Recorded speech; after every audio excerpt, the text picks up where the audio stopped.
Good evening, everyone. How we are doing. Well, we don't have too many folks here. 18, okay.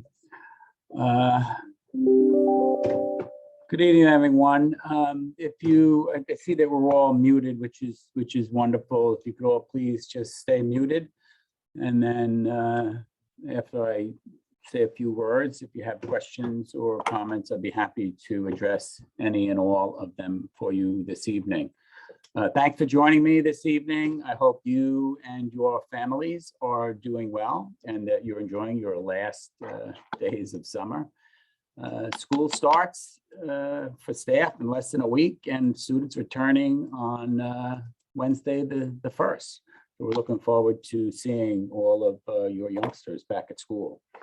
By way of an update from our last parent meeting, the Board of Education did meet on August 18th and approved our reopening plan, which is currently posted on our website if you'd like to review it in its entirety. The approved plan contains basically the same information I shared with you at our last meeting. And I don't know if you all are following the news, but this past Tuesday, our new governor, Hochul, announced that masks will be mandated for any individuals who enter New York schools. And she also announced that vaccinations for all school personnel with an option to test out weekly will be required. And she actually added, at least for now. We're awaiting guidance from either the governor's office or the New York State Department of Health on her comments. We have not received them yet, and I anticipate them tomorrow now, because I believe she did say we were going to get them this week. In any event, I would like to review with you our plan very briefly. In our reopening plan, we have included a section, reopening at a glance, at the beginning of the document. This section will give readers a quick review of what's in the plan. Also, if you do go to the website, it is posted there, and you'll be able to click anywhere on the table of contents and go right to that section. So it's pretty simple to get the areas that you are looking to review. As I mentioned earlier, schools will reopen for students on Wednesday, September 1st, 2021. Students will follow the traditional in-person schedules 5 days a week this school year. A remote learning option is available for students. Hopefully, if you were interested in that, you have got involved in that. We have had a couple of informational meetings that send out some information and been working on that for a couple of weeks now.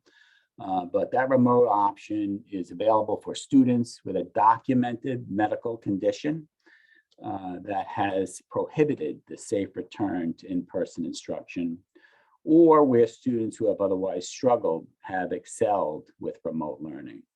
And those two items are specific to guidance we received from the New York State Education Department. And that is, of course, the guidance that we are following. The district is requiring medical documentation and or examining student records to determine evidence of in-person struggling and students excelling for remote learning. Building administration has already reached out to families who have requested remote learning, and we did, as I mentioned, conduct some informational meetings, and that was just this past Tuesday. The district is currently making available all of our co-curricular activities for interscholastic sports and our enrichment club activities at Frank P. Long, so that'll be 4 through 12. Plexiglass desk barriers have been removed from our desks. Face coverings will be required indoors with mask breaks required. And with the desks at 3 feet, this question came up, so I thought I would mention it. So mask breaks will occur on a rotational basis. So kids are always 6 feet apart when masks are off. Okay, that's going to help us out with contact tracing if the need does exist. Face coverings or masks will not be required outdoors. Face coverings and masks will be required on the school bus or any district transportation.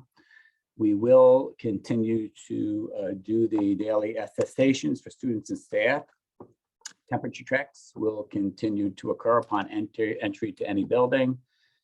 Students will be a minimum of 3 feet of physical distance within classrooms. Obviously, with some of our larger classrooms and smaller groups and classes, that may be greater than 3 feet, but it'll always be a minimum of 3 feet. We will offer remote learning opportunities when students are quarantined as well. We will conduct contact tracing that is outlined by Suffolk County Department of Health, and we will also be following the county's health quarantine guidance. So for your information, and I have this definition in the plan as well, CDC defines close contact as someone who is within 6 feet of an infected person for a cumulative total of 15 minutes or more over a 24-hour period. So what that means is you could have 3 instances of 5 minutes over a 24-hour period and meet that guideline for a close contact. There is one exception when it comes to this close contact guideline, and it has to do with indoor classroom setting. So their close contact definition excludes students who are within 3 to 6 feet of an infected student if both the infected student and the exposed student are correctly and consistently wearing a well-fitted mask the entire time. So given that new guidance, we're not anticipating a lot of quarantine, provided kids wear the masks and provided mask breaks are done on a rotational basis, which I know they will be. Interestingly enough, that exception does not apply to teachers or staff, only the students. So adults in the classroom will still be at that 6-foot mark when it comes to quarantine. So hopefully, and I will be encouraging our faculty and staff to get vaccinated, because currently if you're vaccinated, you don't fall into that mark anyway. On the school bus, this of course is going to be a challenge as it was last year. Social distancing will not always be possible. I just want to be upfront with our community. And we are scheduling and running our buses and routes as we did last year. We will social distance students on the bus the best we can, depending upon the number of riders, of course, while seating family members together. Many parents did choose to drive their children last year, which did reduce students on the bus. But I am happy to report that last school year under this plan, the need to quarantine students from riding a bus was minimal. It really didn't occur. That's really the update that I have for you, other than reading through the entire plan. And at this point, I'd love to address any questions that anybody might have. If you can, we'll try just shouting out and we'll see how that works, unmuting and speaking for any questions.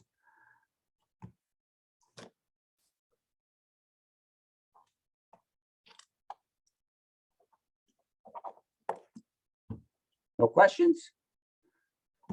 Well, that's marvelous. I guess I was very thorough.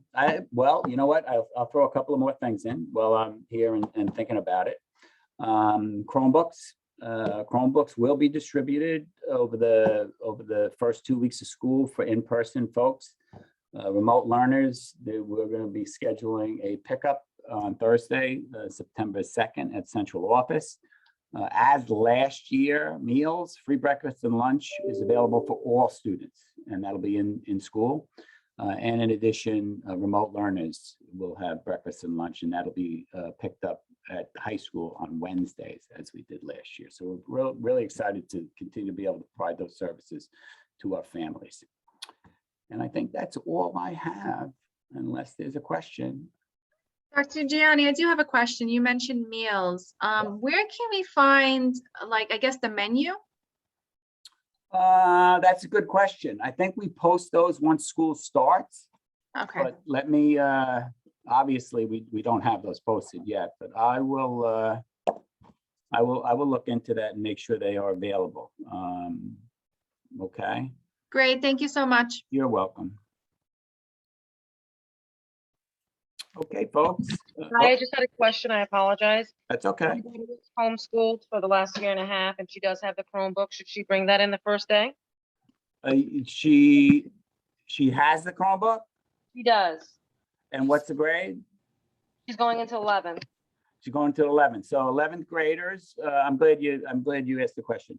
So in grades 6 to 12, students are going to keep their Chromebook, take them back and forth to and from school. In grades K through 6, the Chromebooks are going to remain in the classroom unless the teacher assigns them to go home. So you should bring it in. I don't know if you need to bring it in the first day, but you should bring it in moving forward in terms of you have a child that's in grades 6 through 12. Okay, thank you. You're welcome. Any other questions? So I have a few questions. Okay. It's regarding the transportation. If we want to drive our kids to school, what do we have to do? I forget what we did last year. Yeah, so if you're assigned a bus, it would be nice just to notify the principal. But obviously it's not required. I mean, each principal has it set up at their own buildings with regard to where drop-offs are. So you would need to contact them anyway. So it'd be a good idea to just contact them and tell them you're planning on driving. What's the setup for that? Okay. You're welcome. Will Yeah, you couple. be, I'm sorry? I'm sorry, you had another question. Will you be telling us anything else, or can I ask you some unrelated questions? Well, if it has to do with reopening, sure, you could ask me any question you like. It's about the curriculum. Oh, okay. We're not going to be addressing curriculum this evening. But if you To do have a when- question, I would suggest that you speak to the principal because it would be directly related to what's going on in that building. Okay, Okay, thank you. you're welcome. Dr. Gianni, yes, I have a question regarding the Chromebooks. Okay, My son is going to be a senior and we are almost on the certainty side of picking the remote option this year. mhm. So since they'll be getting a Chromebook from BOCES, he still has his Chromebook from you guys from last year. Would that be an even swap when we come pick up the BOCES Chromebook? We would give you guys back? Yeah, your you turn ours in because the 6 through 12 BOCES program are providing the Chromebooks, and we're providing K to 6. So you would turn yours in and then get a new one. Wonderful, thank you. You're welcome. Are there remote Wednesdays? Do I hear a question out there?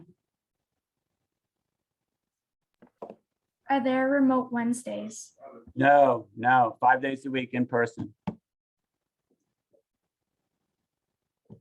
Okay, thank you. You're welcome. Dr. Gianni, if the children do get quarantined, during that quarantine time, is it the classroom teacher that is going to do like a live teaching during that quarantine period, or is it recorded, or how is that going to work this year? Yeah, so in grades K to 6, the teacher will stream live the lesson and post work in Google Classroom, and that'll be for the core classes only. And in 6 through 12, the teachers will be streaming their lessons live as they did last year and also posting in the Google Classroom. Thank you. You're welcome.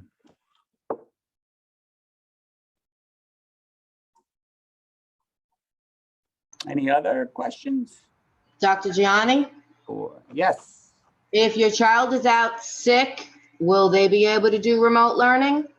no. So the day-to-day sicknesses or illnesses will not be remote learning. Remote teaching and learning is a challenge for our teachers. So we're not going to be doing that. It's only when you're on quarantine. Okay, thank you. You're welcome.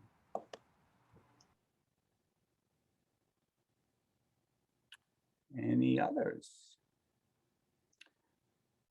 Okay, folks, thank you for joining me this evening. We are, as I mentioned, looking forward to the new school year and welcome your children back on September 1st. So hope to see you all soon. Bye-bye.